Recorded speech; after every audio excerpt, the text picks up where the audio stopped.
If you're experiencing a lot of anxiety and it's getting to your awareness level this much, sure, I would go see a good psychologist or counselor or psychiatrist about this, because you don't want your life, riddled with anxiety to the point to where it really interferes with your functioning.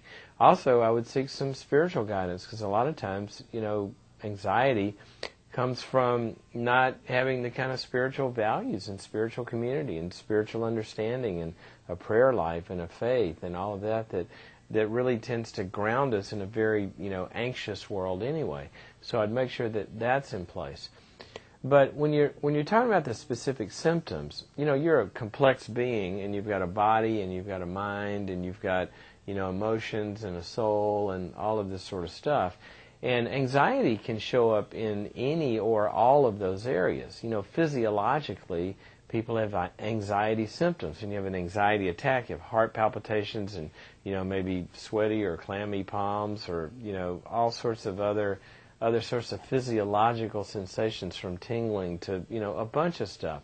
If your body is reacting to anxiety, that would be one of the signs. You can have cognitive or thinking components of anxiety. Some people have a lot of worry or obsessions, or they can't get something out of their head, or they fear things, or unreasonable fears, or feelings of dread or doom, or something bad's going to happen, you don't know what it is, and those kinds of anxious, kind of worrisome sorts of mental activity, those are signs of anxiety.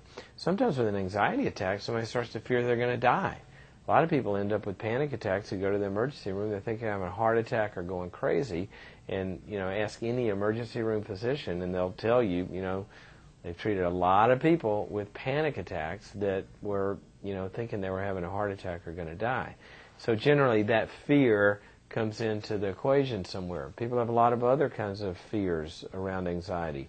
They have unreasonable fears, like they, start to obsess and have compulsions like, did I leave the stove on, or did I lock the door, or, checking and rechecking, or they have unreasonable fears about, somebody's going to die, or the plane's going to crash, et cetera, et cetera. And then sometimes fears can actually move into behavioral components where they start avoiding things and they won't engage in activities because of, the panic might come. And then you get things that result from that, like agoraphobia. Like some people can't leave the house because of their fear, or they can't drive very far away from the house. So you've got, all of these components, your mind, your body, your soul. Sometimes relational components can come into it. When people have anxiety attacks, they can't connect with people, or they can't approach people. They have social anxieties.